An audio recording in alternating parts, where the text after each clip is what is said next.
Hello সবাইকে, আমি Manisha, unscripted Manisha চ্যানেলে তোমাদের সবাইকে ওয়েলকাম।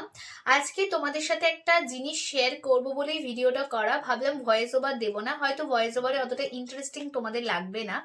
তো তোমরা আগে বলো, তোমরা কারা কারা কলকাতা বইমেলা গেছো? আমি জানি অনেকে গেছো, কিন্তু এই যে আমাদের সিচুয়েশনটা এতই খারাপ ছিল যে আমি আর দীপ কিন্তু এবছর কলকাতা বইমেলাটা যেতে পারিনি।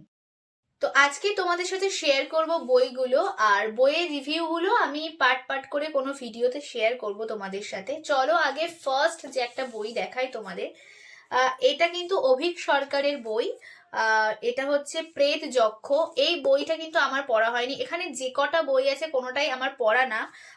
কিছুটা দ্বীপের কালেকশন, মানে এর মধ্যে যে কটা দেখবে আজকে সবই দ্বীপের কালেকশন, গিফট পাওয়া এবং নিজের কেনা।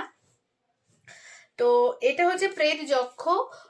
এটা কিন্তু অভীক সরকারের। এই বইটাও তোমাদের সাথে আমি শেয়ার করব যে এটা পড়ে কেমন লাগলো। তো সেকেন্ড বুকটা আমি তোমাদের সাথে শেয়ার করি। এটাও অভীক সরকারের, ডাইনি বুড়ি। এটাও তোমাদের সাথে শেয়ার করবো। আর তোমরা প্লিজ জানিও যে এই সব বইগুলোর মধ্যে তোমাদের কাছে কোন কোন বইগুলো রয়েছে এবং পড়ে কোনটা তোমাদের সব থেকে ভালো লেগেছে।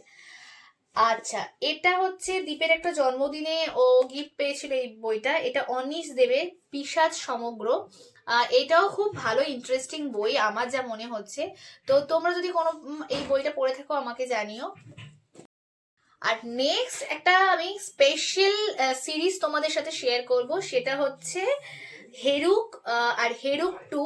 আমি জানি এই বই দুটো নিয়ে তোমাদের অনেক কিউরিয়াসিটি, এবং এই বই দুটো অনেক সত্যি খুব ভালো। সেটা হচ্ছে একটা হেরুক, সৌমিত্র বিশ্বাস। হেরুক 2ও সৌমিত্র বিশ্বাস। কারা কারা হেরুক আর হেরুক 2 পড়েছো প্লিজ কমেন্ট করো, রিভিউ দিও। আর আমি শুরু করব যখন তোমাদের সাথে রিভিউটা দিয়ে দেবো। চলো, ভালো লাগলে please like comment share subscribe. চলো টাটা।